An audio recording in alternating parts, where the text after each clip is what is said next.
Une manifestation qui est prévue jeudi, même pour moi, qu'il y a un tweet du président qui a annoncé qui ont déjà découragé Mounio Feli. Et je pense que ce sont très bonnes choses. Et je pense qu'il y a plusieurs côtés dans le pays, tout qui t'a préparé, même dans la grandance, Jérémy t'a préparé pour manifestation de soutien au président Jovenel Moïse. Et moi, que toute manifestation ça s'est annulée. Et je trouve que ce sont très bonnes choses d'abord parce que la situation sécuritaire pays elle est dégradée. Forme de que le président Jovenel Moïse a fait une expérience là que depuis 2004, ça fait 15 ans. Et pour que j'aime un gouvernement qui dirige le pays d'Haïti sans aux troupes étrangères. Donc, il n'a pas parlé de stabilité politique, bon, mais ça qui était de travail MINUSTA en Haïti, c'est-à-dire pratiquement nul. Et Polista beaucoup plus affaibli. Nous avons regardé des déclarations chef Polista dernièrement. Nous voyons que tout investissement qui était prévu pour faire n'est pas fait. Donc, nous avons une situation sécuritaire qui est vraiment dégradée.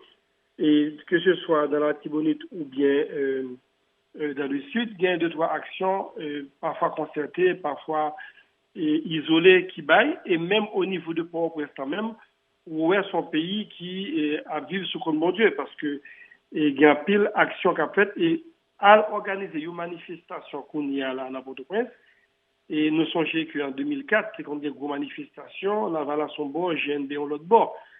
Et pas de qu'on gagne gros affrontement, c'est ça. Mais là, dans la situation que nous vivons aujourd'hui, là, côté que il y a tant de faiblesse au niveau sécuritaire, et ont telle manifestation capable de finir en bain de sang. Nous s'attendons que quatre sénateurs opposition yo apparaît là pour présenter une alternative by peuple là par rapport à la présidence Jovenel Moïse là. Qui lecture fait de démarche ça? Bon, première réaction moi, c'est de constater avec tristesse que nous sommes un peuple qui malheureusement pas tiré un peu leçon de l'histoire. Non? Et celui qui ignore son passé est condamné à le revivre.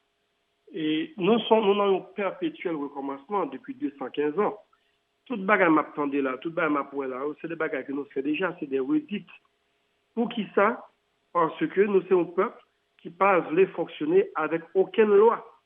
Alors, pas qu'on ait si peut-être premier contact historiquement que nous fait avec un texte de loi, c'était le Code noir qui était régi là avec nous, c'est le premier texte de loi que Haïti était gagné, évidemment, nous avons Code noir là, et nous avons l'autre citoyen qui est là, qui est prêt pour le respecter n'importe quelle loi. Ça veut dire, député, ou pas d'accord avec démarche là? Alors, démarche là, il est inconstitutionnel, il n'est pas cadré avec la loi pays. Qui ça qui baille 4 sénateurs? Je ne parle même pas du Sénat de la République, qui c'est le Parlement est co-détenteur de la souveraineté nationale. On ne parle même pas du Sénat. On parle de 4 sénateurs.